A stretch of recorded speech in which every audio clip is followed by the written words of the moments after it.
Halo. Oke teman-teman, kami dari program studi S1 Kesehatan Masyarakat Institut Kesehatan Sumatera Utara. Pada video kali ini, kami akan melakukan observasi mengenai penggunaan limbah plastik, tepatnya di kantin Puskesmas Ciring. Ikuti keseruan kami. Kantin merupakan tempat penyediaan makanan dan minuman setiap hari, menghasilkan berbagai jenis sampah. Salah satu yang paling banyak ditemukan adalah sampah plastik sekali pakai, seperti kantong plastik, gelas plastik, sedotan, botol minum, dan wadah makanan. Kami ingin melihat jenis plastik apa yang digunakan, berapa banyak plastik yang digunakan di tempat ini, dan bagaimana cara pengolahan plastik di tempat ini. Penggunaan plastik memang sangat mudah, murah, dan praktis. Tapi kalau penggunaan sangat berlebihan, maka akan mengakibatkan dampak yang buruk bagi lingkungan. Ini kami menemukan berbagai macam bentuk jenis plastik seperti plastik atau plastik plastik, bungkus minuman dari plastik, dan sama makanan dari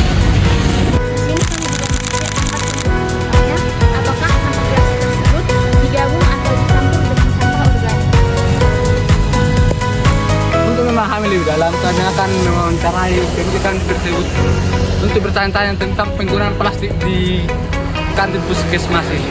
Ayo ikuti saya.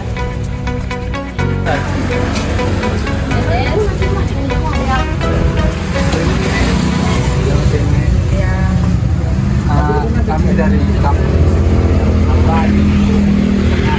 agar kami jangan memberikan nenek tentang penggunaan sampah yang di sini. Tapi sebelum ngobrol kita biar lebih enaknya ngomongnya ini aja gitu. Rata-rata berapa banyak sampah atau plastik yang digunakan setiap harinya untuk makanan? Satu hari satu bal kantong plastik. Satu bal yang besar itu. Ya. Bungkus cukup banyak itu ya kan nih. Itu habis itu satu bungkus itu. Besar ya. Habis. Boros juga ya nih penggunaannya. Kalau sedotan nenek pakai nggak? Pakai.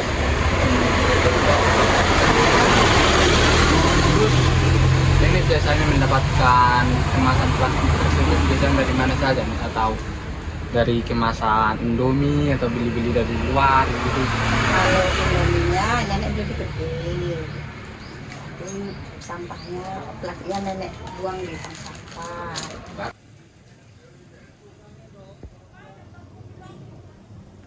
Jadi ini biasanya mendapatkan kantong plastik dari mana saja? Atau apakah dari gede atau bungkus Indomie gitu?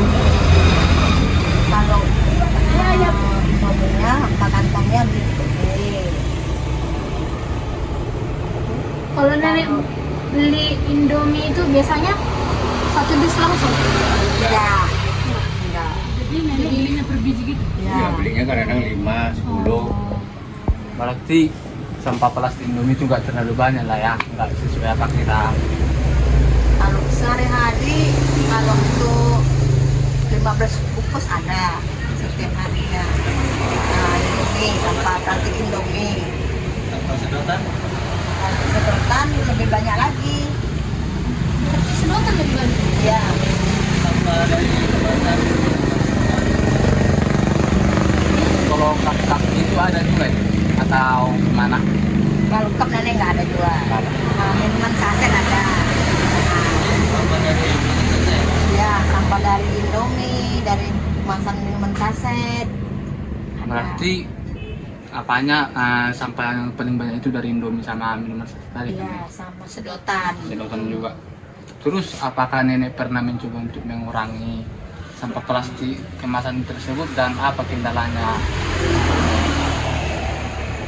Kayak nenek pernah nggak ganti plastik itu bungkusannya jadi bungkus pisang, kertas nasi. Nggak ada. Pernah. Kalau tambahan ada. Tapi baratnya orang beli gorengan dialas sama kertas nasi. Nah, ada kalau daun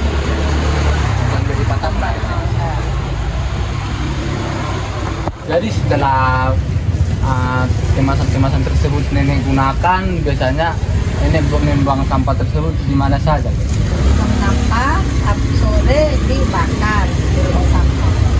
Dibakar, berarti terdampak juga ya ke polusi udara ya. Karena juga banyak.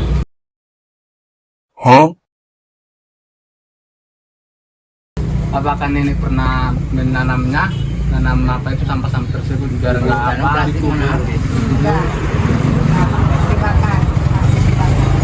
Sudah bilang. Jadi nenek setiap sore bakar sampah ya? Iya.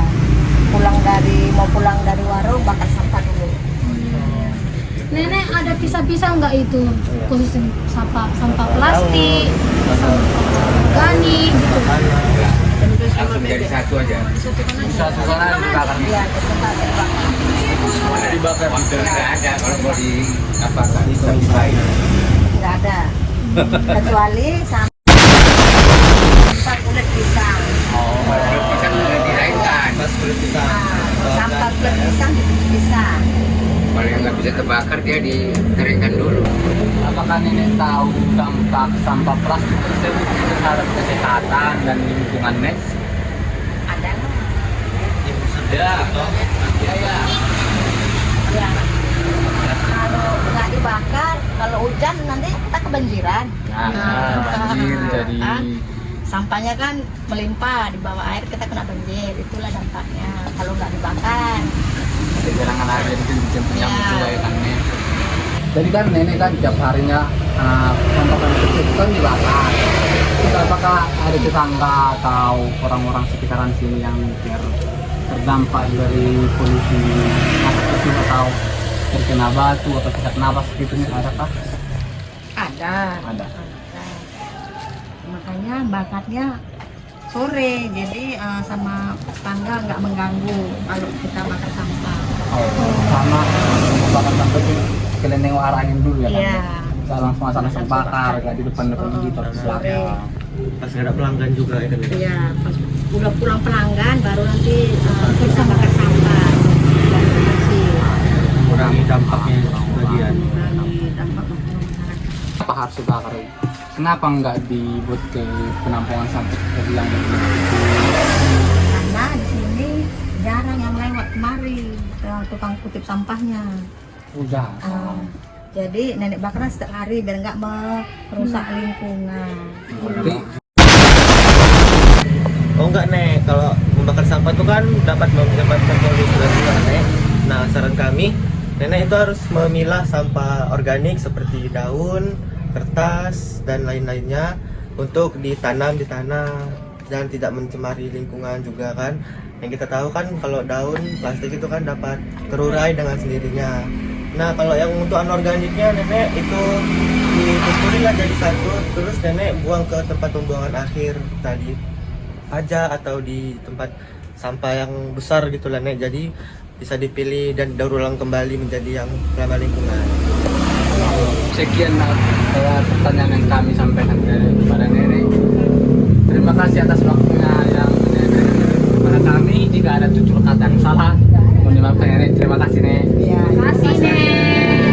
Baik teman-teman, dari hasil pengamatan dan wawancara kami mencatat rata-rata penggunaan plastik di kantin ini adalah 1 bungkus kantong plastik kresek per hari, 1 bungkus sedotan plastik per hari, serta beberapa bungkus bekas makanan minuman instan seperti bungkus mie instan, bungkus minuman instan, serta bungkus kemasan saus dan kecap. Jenis plastik yang paling banyak ditemukan adalah sedotan, bungkus bekas mie instan, dan minuman instan. Sebagian besar sampah dibuang ke tong sampah dan dibakar. Mengapa dibakar? Dikarenakan tukang pengangkut sampah jarang datang untuk mengangkut sampah di daerah tersebut, sehingga pemilik kantin mengambil solusi atau keputusan untuk membakar sampah agar sampah tidak menumpuk dan menyebabkan sarang nyamuk serta bau tidak sedap. Penggunaan plastik sekali pakai sangat berpengaruh pada pencemaran dan kesehatan, karena plastik butuh waktu ratusan tahun untuk dapat terbuai. Jadi teman-teman, hal alternatif yang dapat kita terapkan yaitu seperti kantong belanja kain atau tempat atau alat makan kita sendiri, seperti contohnya tumbler, limbah plastik juga dapat mempengaruhi bagi kesehatan manusia. plastik yang digunakan berulang kali terutama untuk makanan atau minuman panas dapat berpotensi berpindah zat kimia ke makanan. Pembakaran sampah juga dapat menghasilkan zat yang berbahaya yang kalau dihirup dapat mengganggu sistem pernapasan kita. Lingkungan yang dipenuhi oleh sampah plastik dapat menjadi sumber berkembangnya lalat, nyamuk, kuman, dan berbagai penyakit lainnya. Video ini dapat bermanfaat bagi teman-teman dan bisa menambah kesadaran akan pentingnya kita menggunakan sampah plastik sekali pakai. Oke teman-teman, sekian video observasi kami. Sampai jumpa di video observasi berikutnya. Dadah!